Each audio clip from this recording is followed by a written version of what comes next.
Hi guys, মই বিতুপন গগৈ। মই তোমালোক সকলোকে আমাৰ এই ইউটিউব চেনেল অসমীয়া শ্ৰেণীকোঠালৈ স্বাগতম জনাইছোঁ। আজি আমি এই ইউটিউব চেনেলত higher secondary pre final question paper ওপৰত ডিছকাছ কৰিম। ঠিক আছে, আজি আমি কি কৰিম যে শিৱসাগৰ ডিষ্ট্ৰিক্টৰ এইবাৰৰ যিখন আমাৰ প্ৰি ফাইনেল কুৱেশ্যন পেপাৰ আছিলে ফিজিক্সৰ, তাৰ আমি 2 মাৰ্কছৰ নিউমেৰিকেলখিনি চাম। হ'ব, এতিয়া চাই লওঁ আমাৰ কুৱেশ্যনটো কি কৈছে যে 2F yellow light of wavelength 6000 Armstrong produces fringes of width 0.8 mm in Young's double slit experiment. ইয়াত আমাৰ Young's double slit experiment ওপৰত নিউমেৰিকেলটো দিছে। হ'ব, এটা কৈছে কি আমাক what will be the fringe width if the light source is replaced by another monochromatic source of wavelength 7500 Armstrong and separation between the slit is double. মানে কি কৈছে চোৱা, আমাৰ Young's double slit experiment কি আছিলে, প্ৰথমতে আমাৰ যিটো সোৰ্স আছিলে সেই সোৰ্সটো wavelength কিমান আছিলে 6000 Armstrong আছিলে। হল, আৰু ই কিমান ইয়াৰ ফ্ৰিঞ্জ উইথটো কি হয় যে 0.8 মিলিমিটাৰ, মানে কি ই যিটো ফ্ৰিঞ্জ প্ৰডিউস কৰিব তাৰ যিটো উইথ হ'ব সেইটো কিমান আহিব আমাৰ 0.8 মিলিমিটাৰ। হল, এতিয়া পিছত আমাৰ কি কৰিলে, আমাৰ যিটো এই সোৰ্স আছিলে তাৰ ৱেভলেংথটো কি কৰিলে 7500 আৰ্মষ্ট্ৰঙলৈ ৰিপ্লেস কৰি দিলে, আৰু লগতে কি কৰিলে আমাৰ এই স্লিটৰ যিটো আমাৰ ডিফাৰেন্স আছিলে, সেপাৰেশন আছিলে, তাক ডাবল কৰি দিলে। তেতিয়া আমাৰ যিটো আমাৰ ফ্ৰিঞ্জ ফৰ্ম হ'ব তাৰ ফ্ৰিঞ্জ উইথটো আমি ফাইন্ড কৰিব লাগে। ঠিক আছে, এখানতে লিখি লওঁ আমি কি কি দি থোৱা আছে। হল, প্ৰথমতে আমাৰ দি থোৱা আছে, আমি এটা কাম কৰোঁ, যেহেতু আমাৰ দুটা ৱেভলেংথ দি থোৱা আছে তাক আমি এটা lambda 1 ল'ম আৰু এটা lambda 2 ল'ম। হল, দুটা কেছ হ'ব। ইয়াত তুমি ফাৰ্ষ্ট কেছ বুলি লিখি ল'ব পাৰা। ফাৰ্ষ্ট কেছত কি হ'ব আমাৰ, মানে ইনিচিয়েলি আমাৰ যিটো ৱেভলেংথ আছিলে lambda 1 ইকুৱেল টু কিমান আহিব আমাৰ 6000 আৰ্মষ্ট্ৰং, মানে কি 6000 ইনটু 10⁻⁻10 মিটাৰ। আৰু আমাৰ কি দি থোৱা আছে ফ্ৰিঞ্জ উইথ, ফ্ৰিঞ্জ উইথ কিমান দি থোৱা আছে যে বিটা, আমি যেহেতু 1 নম্বৰ হৈছে সেইকাৰণে বিটা 1 ধৰো, ইকুৱেল টু 0.8 মিলিমিটাৰ। হল, ইমানলৈকে ঠিক আছে। এতিয়া কি কৰিলে আমাৰ সেকেন্ড কেছটোত আমাৰ এই ৱেভলেংথটো কি কৰিলে আমাৰ চেঞ্জ কৰি দিলে। সেকেন্ড কেছটোত কি হ'ল আমাৰ যে lambda 2 টো মানে কি lambda কি হ'ল আমাৰ ভ্যালুটো 7500 আৰ্মষ্ট্ৰং, আৰু তেতিয়া আমাৰ যিটো ফ্ৰিঞ্জ উইথ হ'ব বিটা 2, এই বিটা 2 ভ্যালুটো ফাইন্ড কৰিব লাগে। হল, ইমানলৈকে ঠিক আছে। এতিয়া আমি জানো যে কি তোমালোকে যেতিয়া কি কৰিছিলা Young's double slit experiment পঢ়িছিলা, তেতিয়া তাত তোমালোকে ফ্ৰিঞ্জ উইথৰ যিটো ফৰ্মুলা পাইছিলা সেইটো কি আছিলে আমাৰ যে ফ্ৰিঞ্জ উইথ we know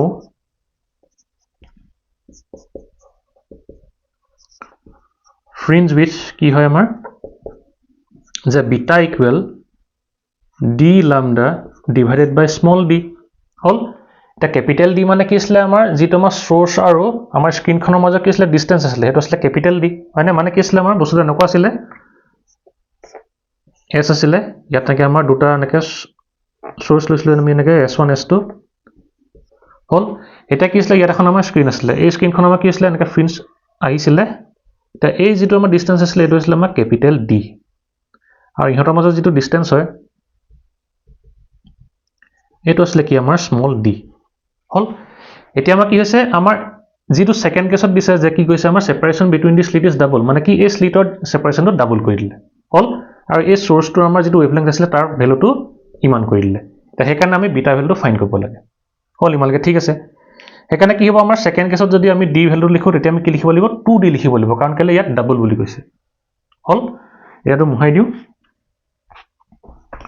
এতিয়া আমাৰ যদি ফাৰ্ষ্ট কেছটো লওঁ কি হ'ব, ফাৰ্ষ্ট কেছত যদি আমি কি লিখো ফ্ৰিঞ্জ উইথ লিখো যে বিটা 1 যদি আমি লিখো তেতিয়া আমাৰ কিমান আহিব যে d lambda 1 divided by d আহিলে। হল, ইমানলৈকে ঠিক আছে। এতিয়া আমাৰ সেকেন্ড কেছত কি আহিব যে beta 2 equal d lambda 2 divided by আমাৰ কি কৈছে d ভ্যালুটো কি কৰিলে ডাবল কৰি দিছিলে, সেইকাৰণে আমি ইয়াত কি লিখিম 2d বুলি লিখিম। হল, ইমানলৈকে ঠিক আছে। এতিয়া আমি কি কৰিম যে বিটা 1 divided by বিটা 2 কৰি দিম, বিটা 2 divided by বিটা 1 কৰিম, কি আহিব যে d lambda 2 divided by 2d, আৰু তলত কি আহিব আমাৰ d lambda 1 divided by d আহিলে। হল, এইটো ওপৰত আছে কেনসেল গ'ল, d কেনসেল গ'ল। এতিয়া আমাৰ উলিয়াব লাগে কি মানে কি ফাইন কি কৰিব লাগে বিটা 2, সেইকাৰণে আমি কি কৰিম বিটা 2 টো ইয়াত ৰাখি দিলো, বাকি কি হ'ল আমাৰ যে 2 টো তললৈ গুচি আহিব lambda 2 divided by 2 lambda 1 into কি আহিব আমাৰ beta 1 হল ইমানলৈকে ঠিক আছে এতিয়া ভ্যালুখিনি বহাই দিয়া lambda টো ভ্যালুটো কিমান আছে আমাৰ 7500 আৰু তলত কি আহিব 2 into 6000 Armstrong হল into কি আছে আমাৰ 0.8 মিলিমিটাৰ হল 0.8 আছে 0000 কেনসেল গল এটা কি হ'ব হেকাৰণে আমাৰ যে বিটা 2 ইকুৱেল 75 ডিভাইডেড বাই আমাৰ কিমান আহিব যেটো 120 আহিব তাৰপিছত ইনটু কিমান আহিব আমাৰ 0.8 মিলিমিটাৰ হল এটা কি হ'ব 75 কে তোমালোকে 120 ডিভাইড কৰিলে তোমালোকে কিমান আহিব যে 0.625 625 বাকিখিনি তোমালোকে ক্যালকুলেশন কৰিবা into 0.8 মিলিমিটাৰ আহিব আৰু এটা যদি তোমালোকে মাল্টিপ্লাই কৰা তেতিয়া তোমালোকে কিমান আহিব যে 0.5 আহিব 0.5 মিলিমিটাৰ হল এটা কি হ'ব আমাৰ আনসাৰটো হ'ব ঠিক আছে পোস্ট কৰি লিখিলো এটোতে আমাৰ তোমালোকৰ 2 মাৰ্কস আছিল ঠিক আছে এতিয়া আমি পিছৰ কোৱেশ্চনটোলৈ যাম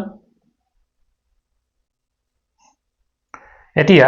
চাইলামা কোৱেশ্চনটো কি কৈছে a proton and a alpha particle are accelerated through the same potential difference 100 volt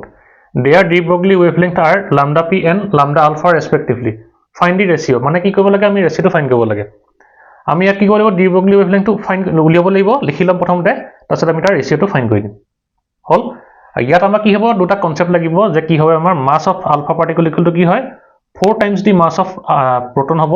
আৰু কি হ'ব চাৰ্জ অন আলফা পাৰ্টিকল কি হ'ব আমাৰ 2 times the charge of proton হ'ব এই কনসেপ্টটা আমি ইউজ কৰিম হ'ব তাৰ কাৰণে আমি লিখি লম প্ৰথমতে সলিউশন যে কি হয় আমাৰ ডি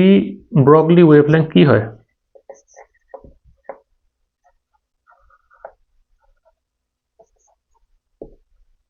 যে lambda equal to কি হয় আমাৰ যে h divided by root over twice m e বা q লিখিব পাৰা q v হল এটা হ'ব চাৰ্জ অফ ইলেক্ট্ৰন প্ৰটন আমি আলফা পাৰ্টিকল চাৰ্জ লিখিব লাগিব হল এতিয়া আমাৰ কি হ'ব প্ৰথমতে আমি কি কৰিম যে প্ৰটনৰ কাৰণে আমি প্ৰথমতে ডি ব্ৰগলি ওয়েভলেংথটো লিখি লম তা কি হ'ব কাৰণে ফৰ প্ৰটন আৰু v টো কি আছে পটেনশিয়াল ডিফাৰেন্স দেই ফৰ প্ৰটন কি হ'ব আমাৰ lambda p equal to h divided by root over 2 mp কি হ'ব আমাৰ যে qp আৰু পটেনশিয়াল ডিফাৰেন্স আমাৰ কিমান দি আছে 100 দি থোৱা আছে এটো লিখিলো হয় নিলিখিলো হয় তথাপি লিখি দিছো মই 100 টো পটেনশিয়াল ডিফাৰেন্সটো কাৰণ কে যেহেতু আমাৰ ৰেশিও লেভেল দিছে সেম হোৱাৰ কাৰণে দুইটা কি হ'ব কেনসেল হৈ যাব হল আৰু ফৰ আলফা পাৰ্টিকল লিখি লওঁ for alpha particle lambda alpha equal to কিমান হ'ব আমাৰ h divided by 2 root over 2 m alpha বুলি লিখিব লাগিব q alpha into 100 এতিয়া আমাৰ m alpha মানে কি হয় mass of alpha particle কি হয় 4 times the mass of proton হয় হেকাৰণে আমি m alpha জাগাত 4 mp বুলি লিখিব পাৰিম হয়নে মানে এটোক আমি কি বুলি লিখিব পাৰিম যে m alpha equal to 4 mp আহিব mass of alpha particle equal to কি হ'ব 4 times the mass of proton হ'ব এখানে কি কৰিম এতিয়া আমাৰ ইয়াত h divided by root over 2 into কি হ'ব 4 mp আমি লিখিব পাৰো হল into ইয়াৰ পৰা আমি কি লিখিব পাৰিম যে চাৰ্জ অন আলফা পাৰ্টিকল কি হ'ব আমাৰ q alpha equal to 2 times charge of কি proton হ'ব এখানে আমি ইয়াত 2 qp বুলি লিখি দিও into 100 মানে কি হ'ব এতিয়া আমাৰ এটো যে h divided by root over কিমান আহিব এটো 4 সাইড গুণা 16 আহিব এটো 16 mp qp into কি আছে 100 আহিছে হল এটা আমি কি কৰিম এটো 1 এটো 2 এটা আমি ৰেশিওটো লিখি লম মানে কি ফাইন্ড কৰিব লাগিব এটা লিখি লোৱা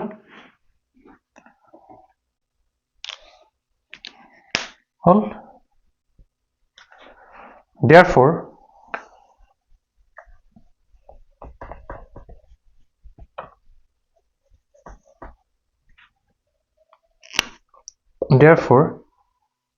lambda p divided by কি কৰিব লাগে আমি lambda alpha কৰিব লাগে equal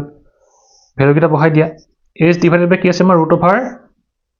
2mpqp into 100 hall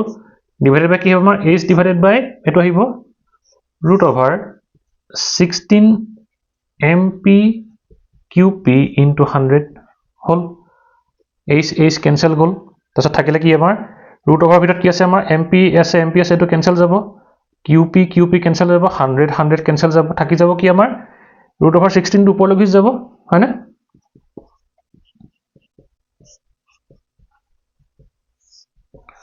root over 16 divided by কি হ'ব আমাৰ root over 2 তললৈ গুচি আহিব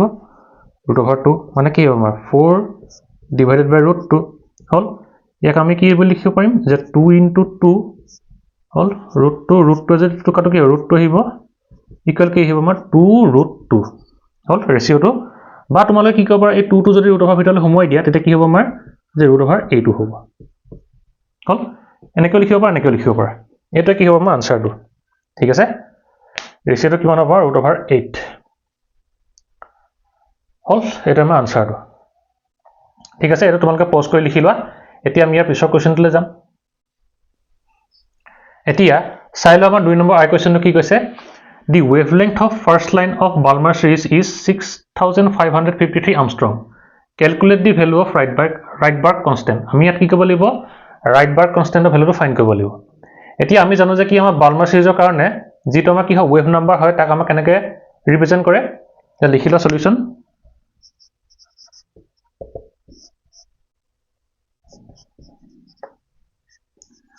The Balmer series is given by the wave number কি হয় ইয়াক আমি কি হয় বুজাও যে nu bar equal কি হয় আমাৰ 1 by lambda equal r 1 by 2 square minus 1 by কি হ'ব আমাৰটো n 2 square হল এটো কি হয় আমাৰ n1 মানে কি হয় আমাৰ lowest energy level এটো কি হয় আমাৰ highest energy level আৰু আমি জানো যে কি যে Balmer series কি হয় আমাৰ lowest energy level কিমান হয় আমাৰ n equal to 2 হয় হল এটা হে কাৰণে কি হ'ব ইয়াৰ পৰা আমি এই r ভ্যালুটো ফাইন্ড কৰিব লাগিব আৰু আমাক কি দি থোৱা আছে যে wavelength দি থোৱা আছে তে লিখি লোৱা হে কাৰণে 4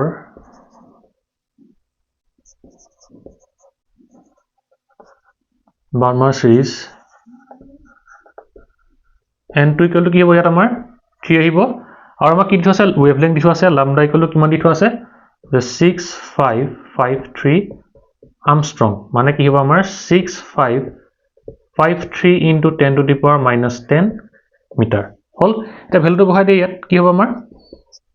যে 1 by 6553 into 10 to the power minus 10 আহিলে মিটাৰ ইকুৱেল কি হ'ব আমাৰ r ভ্যালুটো ফাইন্ড কৰিব লাগে 1 by কি হ'ব আমাৰ 2 স্কয়াৰ মানে কি হয় 4 হ'ব minus 1 by কি হ'ব আমাৰ 3 স্কয়াৰ আহিব হল এটো 2 স্কয়াৰ হিচাপে ৰাখি দিয়া কাৰণে হল এটা কি হ'ব আমাৰ 6553 into 10 to the power minus 10 metre equal r এটো কাম কৰো আমি 1 by 4 minus কি হ'ব আমাৰ 1 by 9 আহিলে হল আৰু এটো কিনাৰতে এটা কৰি দিছো r কি হ'ব তোমাৰ যে আমি যদি LCM ল 36 আহিব 9 minus 4 আহিব মানে কি হ'ব 5 আহিব দেই তাই কাৰণে কি হ'ব আমি যদি r ভ্যালুটো ফাইন্ড কৰো কি আহিব আমাৰ এটো আমি এফালে গুছি যাও 36 টো ওপৰলৈ আহিব ডিভাইডেড বাই কি আহিব আমাৰ 5 আহিব into 6553 আৰু 10 ৰ minus 10 আছে ইয়াক যদি আমি ওপৰলৈ যাও কি হ'ব into 10 to the power 10 হৈ যাব আৰু মিটাৰটো ওপৰলৈ গলে কি হ'ব আমাৰ মিটাৰ ইনভাৰ্স হৈ যাব হল ইমানলৈকে ঠিক আছে ইকুৱেল কি হ'ব এতিয়া আমাৰ যে 36 into 10 to the power 10 divided by এটো যদি তোমালোকে মাল্টিপ্লাই কৰা তেতিয়া তোমালোকৰ কিমান আহিব জাস্ট 32765 32765 আহিব হল আৰু এটা যদি আমি 36 ক 32765 যদি আমি মাল্টিপ্লাই কৰো এতিয়া আমাৰ r ভ্যালুটো কিমান আহিবগে যে প্ৰায় 0. কিমান আহিব 00109 00109 এখিনি তোমালোকে কৰিবা দেই 885 into 10 to the power 10 বা ইয়াক আমি কেনেকৈ লিখিব পাৰোঁ যে 1.09885 into 10 to the power 7 আৰু কি আছিলে মিটাৰ ইনভাৰ্স হ'ল এটো কি হ'ব আমাৰ আনসাৰটো ইজি হয় হ'ল জাস্ট আমি কি কৰিব লাগে এই ফৰ্মুলাটো ডাইৰেক্ট বহাই দিব লাগে হ'ব লিখি লওঁ তোমালোকে পজ কৰি ঠিক আছে এইকেইটা আছিলে আমাৰ 2 মাৰ্কছৰ নিউমেৰিকেল 2 নম্বৰত আহিছিলে হ'ল তেনেহলে আজিলে ভিডিওটো ইমানতে সমাপ্ত কৰিছো যদি তোমালোকে কোৱেশ্চন কেইটা বুজি পালা তেনেহলে ভিডিওটো লাইক কৰি দিবা লগতে ফ্ৰেণ্ডৰ লগত শ্বেয়াৰ কৰি দিবা আৰু যদি তোমালোক চেনেলটো নতুনকৈ আহিছে তেনেহলে চেনেলটো সাবস্ক্ৰাইব কৰি দিবা ঠিক আছে মই আৰু পিছত এনেকৈ ভিডিও বনাম হ'ব আৰু আমাৰ এই চেনেলটোতে দুটা প্লেলিষ্ট আছে এটা ASSC ফাইনেল এক্সাম ফিজিক্স বুলি আৰু এটা আছে আমাৰ প্ৰি ফাইনেল এক্সাম ফিজিক্স বুলি দেই সেই দুটা তোমালোকে ভিডিও চাব পাৰা তাত তোমালোকৰ প্ৰায় ফাইনেল এক্সামৰ কাৰণে তোমালোকৰ 42 টা মান ভিডিও আছে আৰু প্ৰি ফাইনেলৰ কাৰণে তোমালোকৰ 20 টা মান ভিডিও আছে তোমালোকে চাব পাৰা দেই এটো প্ৰিভিয়াস ইয়াৰৰ হ'ব তেনেহলে আজিলে ভিডিওটো ইমানতে সমাপ্ত কৰিছো বাই এণ্ড টেক কেয়াৰ